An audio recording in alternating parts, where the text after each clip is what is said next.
سلسلہ نمبر 1 میں آخری بات ذکر کی گئی تھی کہ جب رخصت کا وقت آئے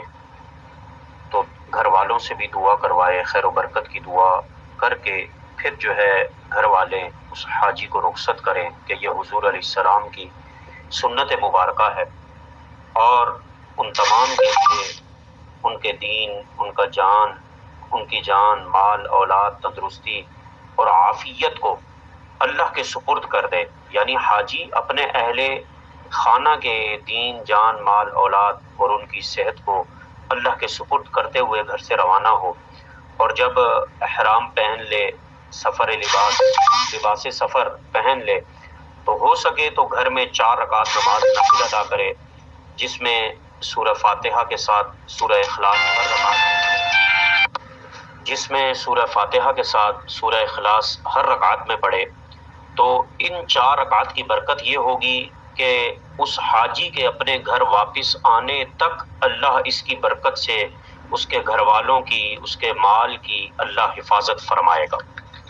اسی طرح گھر سے نکلنے سے پہلے صدقہ دے، گھر سے نکلنے کے بعد بھی کچھ صدقہ کرے، ضروریات سفر وہ اپنے ساتھ لے لے، وافر مقدار میں کپڑے لے، بچھانے کے لیے کوئی چادر بھی لے لے، ہوادار کوئی تکیہ لے لے،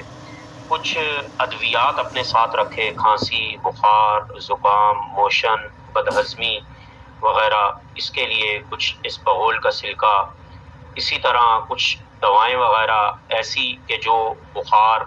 یا الٹی وغیرہ سے جو ہے بچائے، اسی طرح کچھ ایسے ایکسٹرا کپڑے اپنے ساتھ رکھیں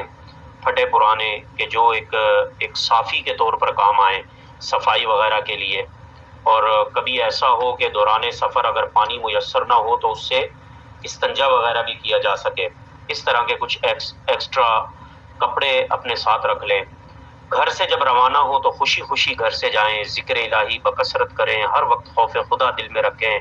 غضب سے بچنے کی، لوگوں کی بات برداشت کرنے کی اپنے اندر جو ہے استطاعت پیدا کریں، اور اطمینان اور وقار کو اپنے ہاتھ سے نہ جانے دیں، بیکار باتوں میں نہ پڑیں، لغویات میں نہ پڑیں، ہنسی مذاق میں نہ پڑے کہ آپ ایک عظیم سفر کے لیے روانہ ہو رہے ہیں، آپ اللہ کے گھر کی زیارت کے لیے روانہ ہو رہے ہیں۔ گھر سے نکلیں تو یہ تصور کریں کہ میں جیسے دنیا سے نکل رہا ہوں، میں دنیا سے جا رہا ہوں، کیا پتہ دوبارہ آنا نصیب ہو یا نہ ہو۔ اللہ اکبر۔ اور جو کوئی گھر سے نکلتے وقت یہ دعا پڑھ لے، اللہم انا نعوذ بک من وعثاء السفر، نکلتے وقت اگر گھر سے یہ دعا پڑھ لیں کہ اللہم انا نعوذ بک من وعثاء السفر وکآبۃ المنقلب وسوء المنظر فی المال والاہل والولد، تو جو شخص یہ دعا پڑھ کے گھر سے نکلے تو واپسی تک اس کا مال، اس کے اہل و عیال کی اللہ حفاظت فرمائے گا۔ اور گھر سے نکلتے وقت آیت الکرسی پڑھے، سورۃ الکافرون ایک مرتبہ، سورۃ الفتح اذا جاء نصر اللہ والفتح ایک مرتبہ، سورۃ الاخلاص 3 مرتبہ، سورۃ الفلق ایک مرتبہ، سورۃ الناس ایک مرتبہ، اور پھر ہر سورت سے پہلے بسم اللہ الرحمن الرحیم پڑھے، اور پھر آخر میں ایک بار پھر بسم اللہ الرحمن الرحیم کے ساتھ سورۃ الفاتحہ پڑھ لے تو اللہ اس کی برکت سے جاتے ہوئے آتے ہوئے راستہ بھر اللہ رب العزت اسے آرام عطا فرمائے گا۔ اسی طرح حج مقبول کے لیے 3 شرطیں ہیں، فلا رفث ولا فسوق ولا جدال فی الحج، سورہ بقرہ کی آیت نمبر 197 میں اللہ نے یہ 3 چیزیں بیان فرمائی ہیں۔ نمبر 1، حج میں نہ فحش بات ہو، نمبر 2، نہ اللہ کی نافرمانی ہو، نمبر 3، نہ کسی سے لڑائی جھگڑا ہو۔ تو یاد رکھیے ان باتوں سے نہایت ہی دور رہنا چاہیے۔ جب غصہ آئے یا جھگڑا ہو یا کسی گناہ کا خیال ہو تو فوراً سر کو جھکا کر اپنے دل کی طرف متوجہ ہو اور قرآن کی اس آیت، اللہ کے اس حکم کی طرف جو ہے اپنا ذہن لے کر آئے اور خیال کرے، اس آیت کی تلاوت کرے اور تحول پڑھے، لا حول ولا قوت الا باللہ العلی العظیم، تعوذ پڑھے، اعوذ باللہ من الشیطان الرجیم، تو انشاءاللہ وہ گناہ کی بات، وہ جو برا خیال ذہن میں آ رہا ہے انشاءاللہ وہ چلا جائے گا۔ یہی نہیں بلکہ اسی کی طرف سے ابتدا ہو یا اس کے رفقا ہی کے ساتھ جدال، بلکہ بعض اوقات امتحاناً راہ چلتوں کو پیش کر دیا جاتا ہے کہ بے سبب الجھتے،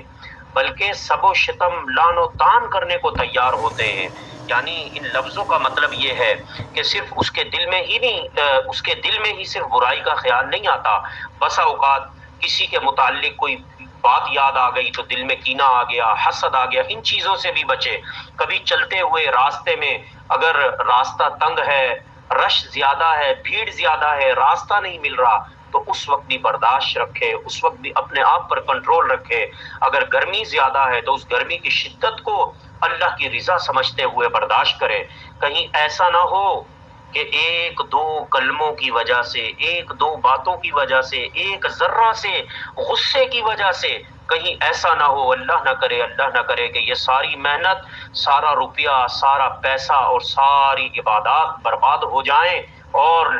سیاہ کپڑے میں لپیٹ کر کہیں منہ پر نہ مار دی جائیں۔ اللہ نہ کرے۔ تو لہٰذا ہر قسم کے گناہ سے بچے، ہر قسم کی برائی سے بچے، برائی دینے سے بچے۔ اگر برائی کسی سے مل بھی گئی تو اللہ کی رضا کے لیے اسے معاف کر دے۔ اللہ تعالیٰ سے دعا ہے کہ مالک دو جہاں کما حقہ ہمیں ان باتوں پر عمل کی توفیق عطا فرمائے۔ آمین بجاہ خاتم النبیین صلی اللہ علیہ وسلم۔